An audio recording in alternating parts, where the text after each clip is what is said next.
All right. I wanted to give a brief talk about this issue that has been all over the media lately in academia. And part of what prompted this talk about the question of do Muslims and Christians worship the same God was Professor Hawkins at Wheaton University. It was Wheaton. I was figuring there's not much I can do about Wheaton. I don't know the professor. I'm not part of that community. But then last month, John DePriest kind of read a statement about what was going on, and then he said something really interesting to me. He said, "We stand with Wheaton." And that really confused me. And I was like, well, what do you mean we stand with Wheaton? I mean, do we terminate faculty without even an interview or things like that? Do we put them on paid leave? And we've talked since, and if I have time, I'll talk to you where that conversation went.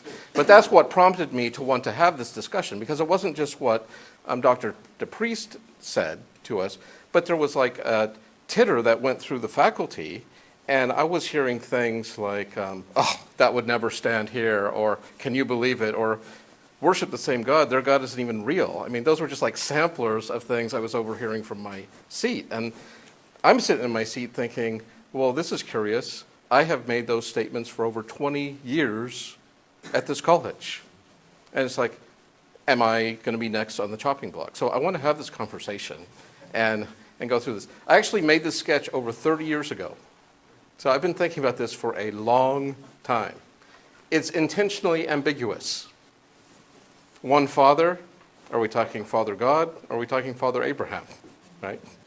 One love, that's not so ambiguous. And it's obvious most of these groups do not share one love between themselves. If anything, what we see is the opposite. And I think in our times, especially with the rise of our contact with Islam, usually in a very negative way, and a rise of Islamophobia and fear in America, it's worthwhile having this discussion. Oops. Thank you.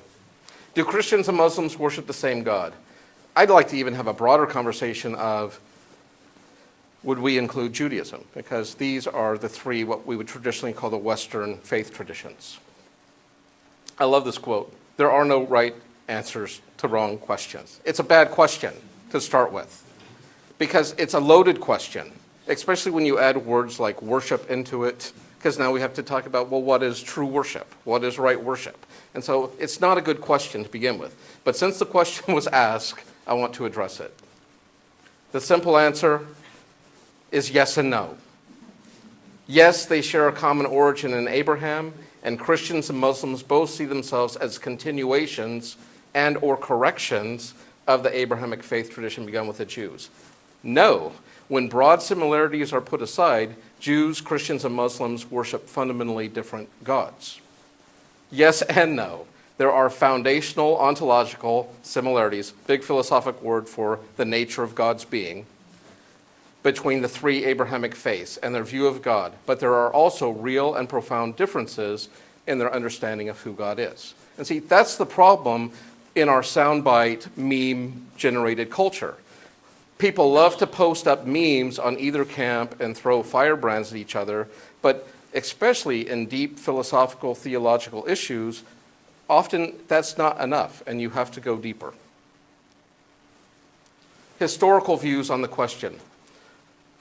Many early Christians, I didn't mean to make that categorical, many early Christians saw Islam as a heretical sect, but the major issue wasn't their view about the nature of God, it was about their Christology, their view on who Christ was. After the Crusades, Islam was seen not as a heretical sect, but as an entirely different religion altogether. The attempt to add, the rise of the term Judeo-Christian, we just let that roll off our evangelical tongues like butter. Judeo-Christian values, Judeo-Christian country. This is a relatively new term in our culture, and it came at the time of the rise of anti-Semitism in Europe. And it was an interfaith bridge between Jewish and Christian communities to say, we stand with you. Not that we're worshiping identically the same God or that we have the same view of Jesus or things like that, but we share enough common values where we can make a joint statement, Judeo-Christian. Now, a similar thing has happened post 9/11, as Their Islamophobia has risen. Muslims have been marginalized. They've been put on the edge of and have a lot of backlash from our culture. People have started to use the term Abrahamic faiths or Abrahamic religions. I've been teaching world religions here for over 15 years. It used to simply be called the Western religious traditions. If you look in any contemporary text, it's now referred to as the Abrahamic faiths, referring to Jews, Christians, and Muslims. Later, in fact, right now there's Jews who are saying, we don't like this term because it makes it sound like it's all the same, right? And you could see the problem. Just like you're having people resistant to using Abrahamic faiths because they're afraid of confusion it might cause.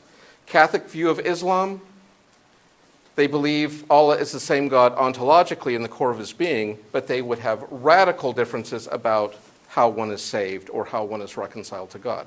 And obviously, evangelicals would have the same sorts of concerns, if not more so. Bush and Obama's views, I don't know if you care, but both of them have independently talked about we worship the same God.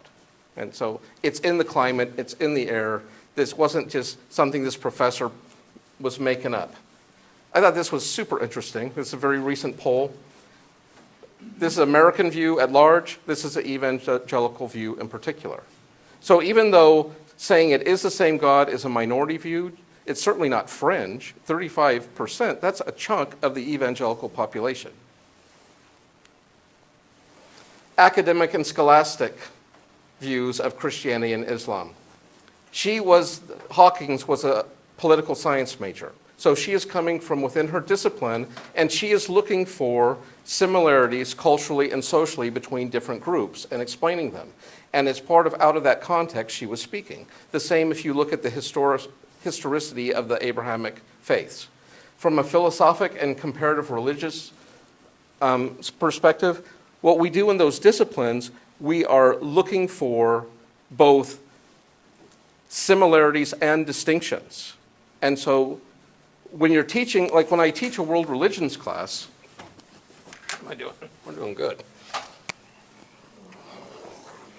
Part of how I teach the class is I divide the world up, and this is also in my philosophy origins class or worldviews class. And the world is kind of divided up into three major worldviews. We have a theistic worldview, we have a pantheistic worldview, and a materialistic worldview.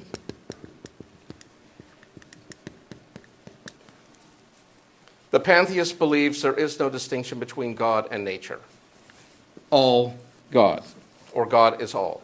And you find this in Hinduism, Buddhism, Taoism, New Age religions.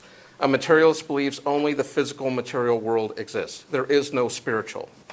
But within this theistic piece of the pie, this is where we find Judaism, Christianity, and Islam. And when I start my world religions class, we start big with broad sweeping strokes, and this is where I might make the statement, we're talking essentially about the same type of God, as opposed to this group who doesn't believe in any God, and this group who believes in a fundamentally very different type of God. Although I would love to have the conversation, do Hindus and Christians worship the same God? But that's another talk, another time. When I'm defining what a theistic God is, we talk about qualities described in all three of these faith traditions. There is a very marked distinction between creator and creation, and the two are not to be confused like happens in this worldview. This God is transcendent. He is outside and beyond space and time, all things, but he is also immanent. There is no place where God is not. This God is all-powerful, all-knowing, all-present, omnibenevolent. This is a personal God that has revealed his will to humans in the past and wants a relation with his creation. All three of those traditions make those same claims. So when someone like Hawkins says, we're all people of the book, or we worship the same God, in this context, that is perfectly fine and within the realms of orthodoxy.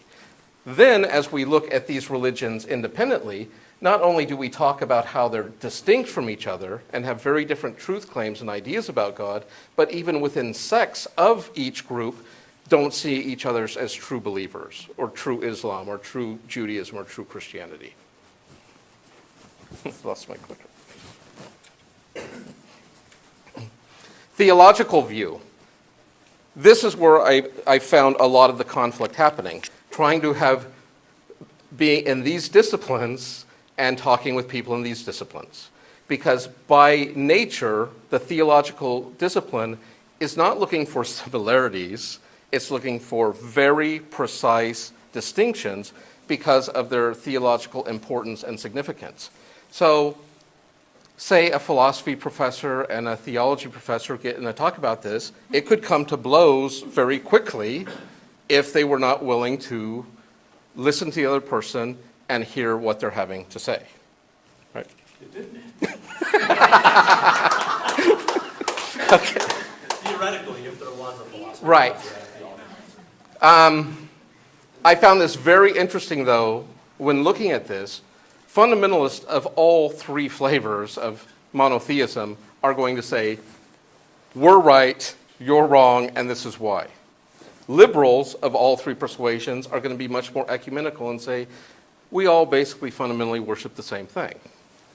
And this is another problem. That's another talk, too, about the growing rift within evangelical Christianity between conservative and progressive/liberal evangelicals. And are we going to have a divorce within evangelicalism? Will the ultra-conservatives go back to their fundamentalist roots, and will the progressives simply go into mainstream liberal other Protestant groups? Or can we find a centrist position where we can have sound doctrine but still be engaged in culture, engaged in these conversations?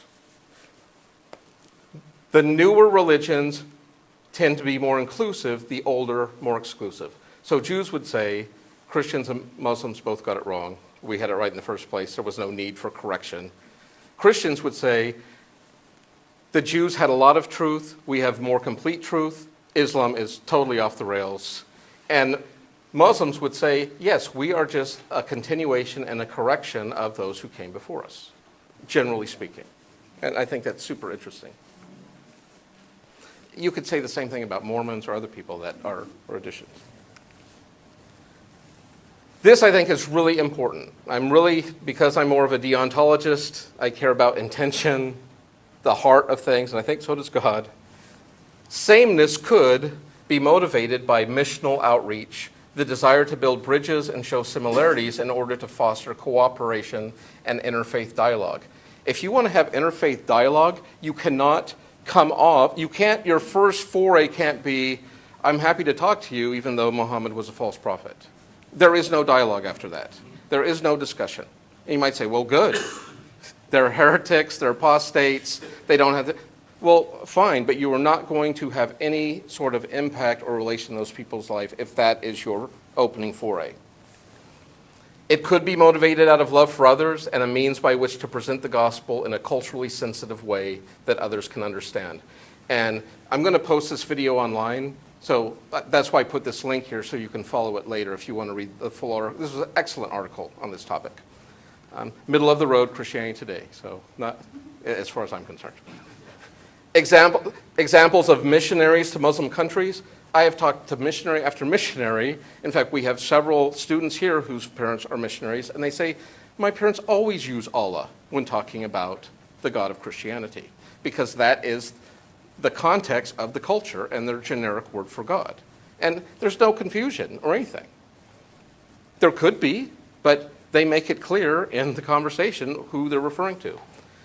I love this passage. This isn't even talking about another monotheistic faith. This is talking about polytheist idolaters, where Paul sees this monument or altar to the unknown God, and he says, you worship this God ignorantly. I'm going to tell you who this God really is. So he uses a pagan culture to make a bridge. If you're familiar with Don Richardson's book, Eternity in Their Hearts, he believes every culture has at least a part of the truth that you can make a bridge to. And see, this takes wisdom and discretion. You don't want to make bridges where you just distort actual distinctions, but you can make context. And there's been huge debate with early missionaries to China, Japan, etc. If I was having a missional conversation with a Muslim, I would say Allah had an only begotten son, and his name was Jesus. and Allah sent his spirit to indwell us. That is how I would speak to a Muslim. Maybe not my first meeting, but that is how we would go. Same thing, if I was speaking to a Taoist, I would say, in the beginning was the Tao, and the Tao was with God, and the Tao was God, and the Tao became flesh and dwelt among us. Because it's a very similar Chinese concept to the Logos in Greek, which the New Testament authors didn't seem to have any problem using. Even though that was not a personal God, it was like a cosmic consciousness or reason, but John, under the influence of the Holy Spirit, used that highly loaded Greek word to convey the gospel. God, Elohim, and Allah are all generic terms in their respective languages. Excellent article. This is a Sufi theologian, by the way, so take that for what it's worth, but he knows Semitic languages. And when you look at the term Allah and Elohim, they come from the same basic Hebrew and Arabic root word. And so this is like a generic equivalent. And when you talk about the qualities of this God, this is the ultimate, complete unity, no separation. I don't care how Trinitarian you are, that is Orthodox Christianity. We're not saying we have three gods. God is a unity. Actually, Elohim and Allah are much more philosophically and theologically accurate than the Anglo-Saxon God, which comes from the Germanic good. But see, God can be pluralized and feminized. You can have gods and goddesses. You cannot do that with Elohim and Allah. You cannot make them plural. You cannot change their gender. Sorry, that gender issue is another talk. Okay. I love Venn diagrams. I thought this was a helpful one. There's a lot of very obnoxious Venn diagrams on this topic. This is a helpful one. And so you can see the overlap, and I could make an even bigger one than this, but the overlap is significant. Anyways, you can look at that at your leisure. Why would people make distinctions? Are they just intolerant bigots who think they have the right thing and no one else has the truth? No. Distinctions could be motivated out of concern for doctrinal purity, and that others are not confused about the real differences between the major traditions. A blurring of the lines can lead to grave theological and doctrinal error and could show a gross lack of knowledge of basic orthodox tenets of each of the faiths mentioned. And this is really important. Out of your love or toleration, if you just want to say everything's the same when it's not being honest, for one thing, about what the different religions teach.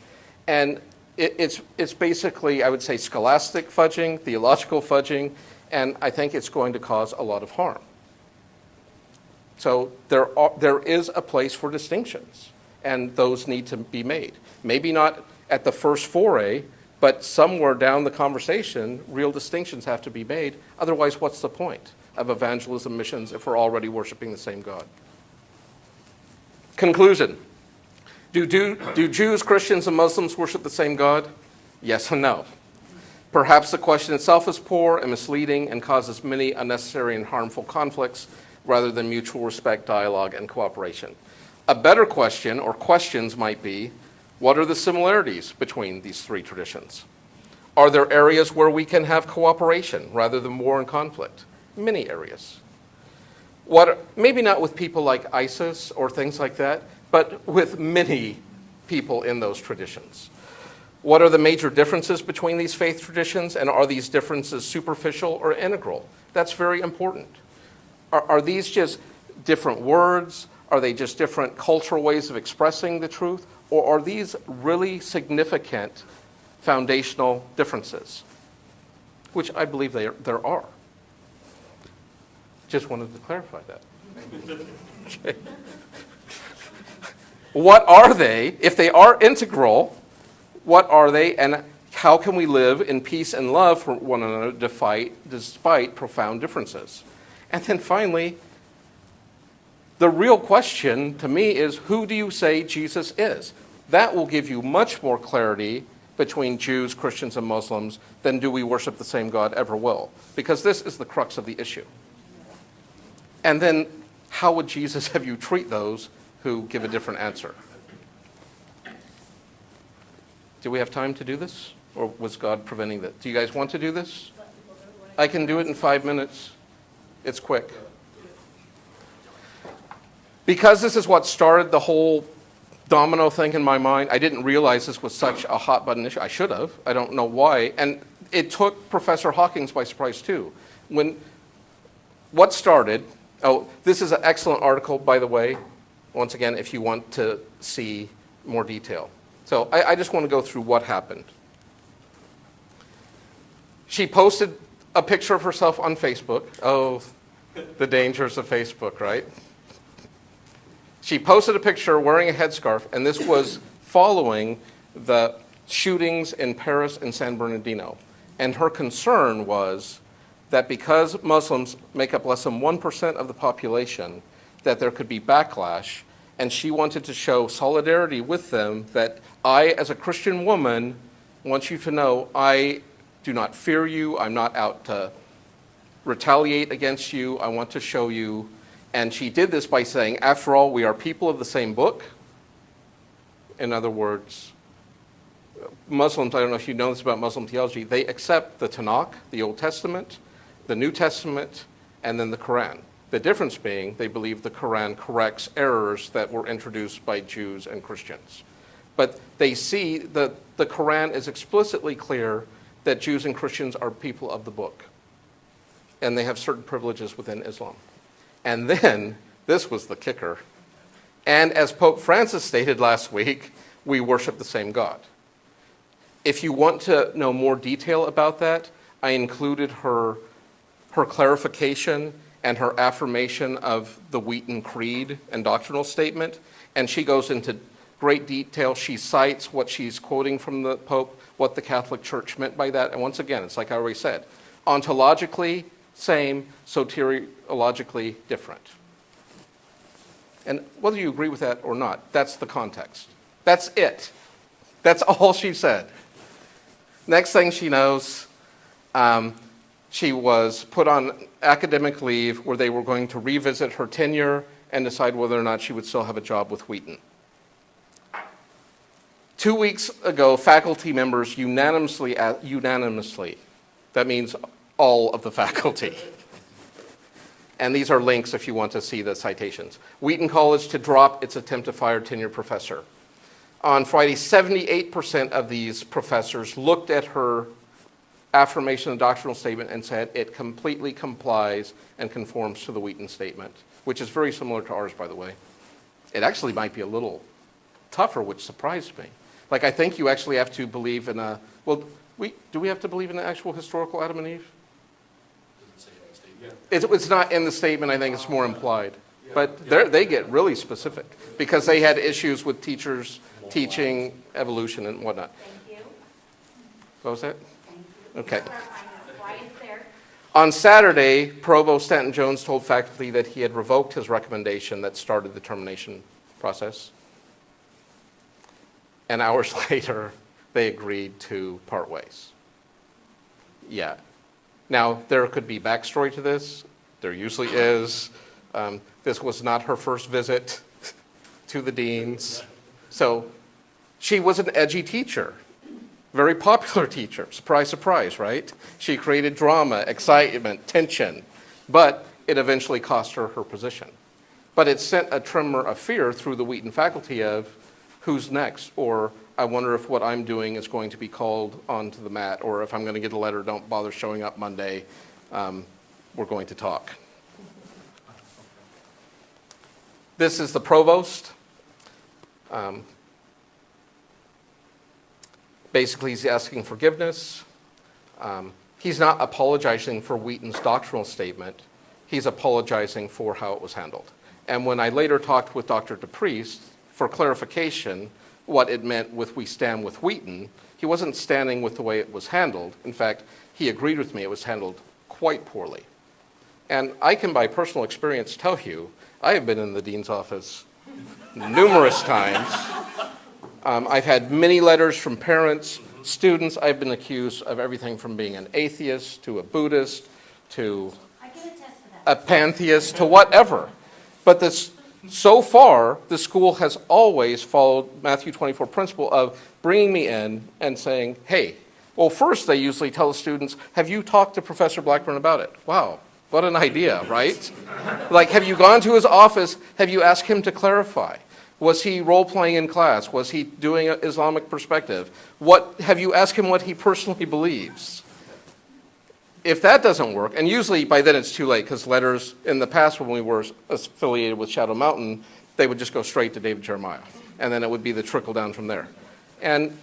But I have always been pleased that I always got to clarify myself without being put on leave. I've never been afraid of having academic freedom in the classrooms. I mean, I know where the lines are. I know what the deal is here, but I also know where you can create educational opportunities. This is basically kind of, they looked at this statement if you want to see what she actually affirmed. And I think that's kind of the end of that. So what are the takeaways? What can we take away from this? Any thoughts? I'm sorry, I was hoping we'd have a rousing 30-minute question and answer dialogue. But is there anything anyone would like to say or challenge me on or seek clarification on? Yes, Brian. Well, I mean, Yes, Dr. Moulton. Elohim is a plural already in Hebrew. Elohim, in Hebrew you got singular, dual, and plural, so there's three or more already in Elohim.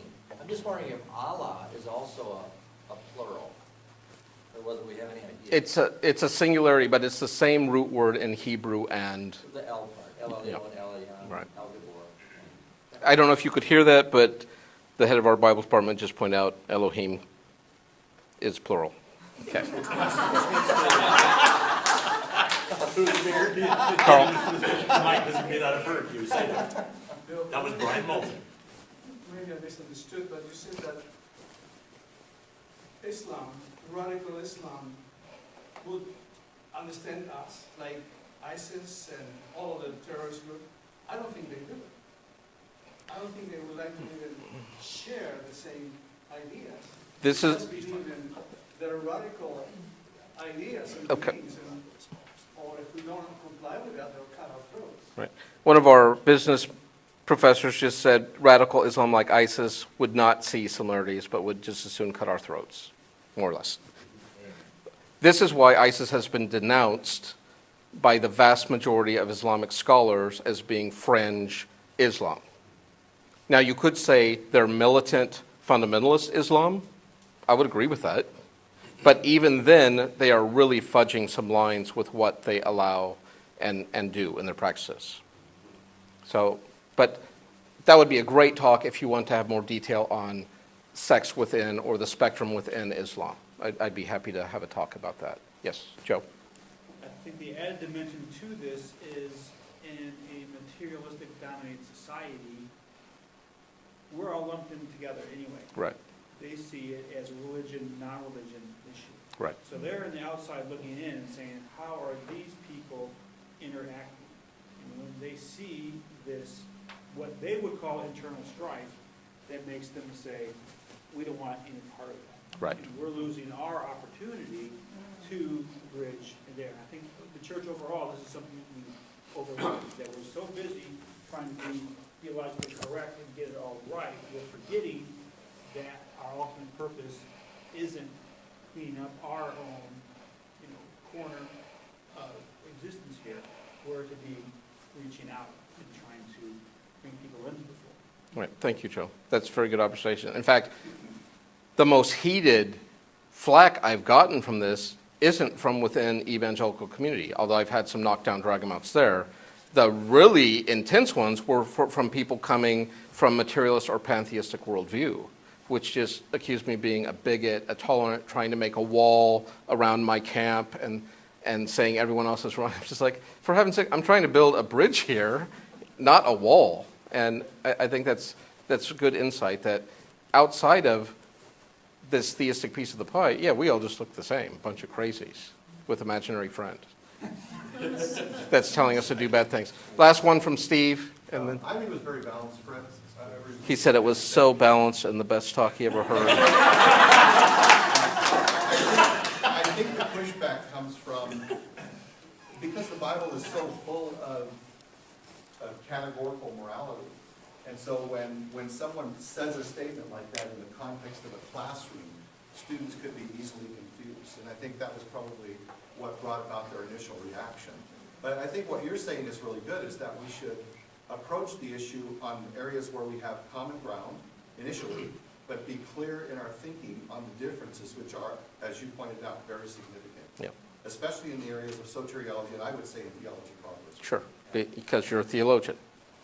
So, Because I'm a Christian. so he would see a Christian theologian, yes. And we all are. And a Christian theologian is going to see very distinct Right. differences. Let me just end with this, and then we'll call it a day.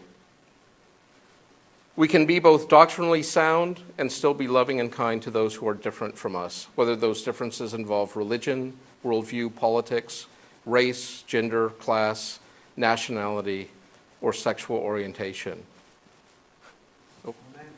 Oh, wow, really? Yes. No weenie roast or nothing? Okay. There is a time to show solidarity and there is a time to show distinction, but both must be done out of love. Oh, wow. Walls and bridges each have their place and purpose. There is a time to build both, but we need to think about how they are being built and why. And how high? And how high, right, and how long. Check one's motivations. What is driving your thoughts and actions? Is it cultural conformity, fear, or the guidance of the Holy Spirit in harmony with the revealed Word of God? And that would be my takeaways from this. We should have the ability to have these kind of conversations without a fear and challenge people where they're in error, but to do it in love and to seek reconciliation and to build bridges even for these that are outside the theistic worldview, let alone within. Right? Thank you for your time.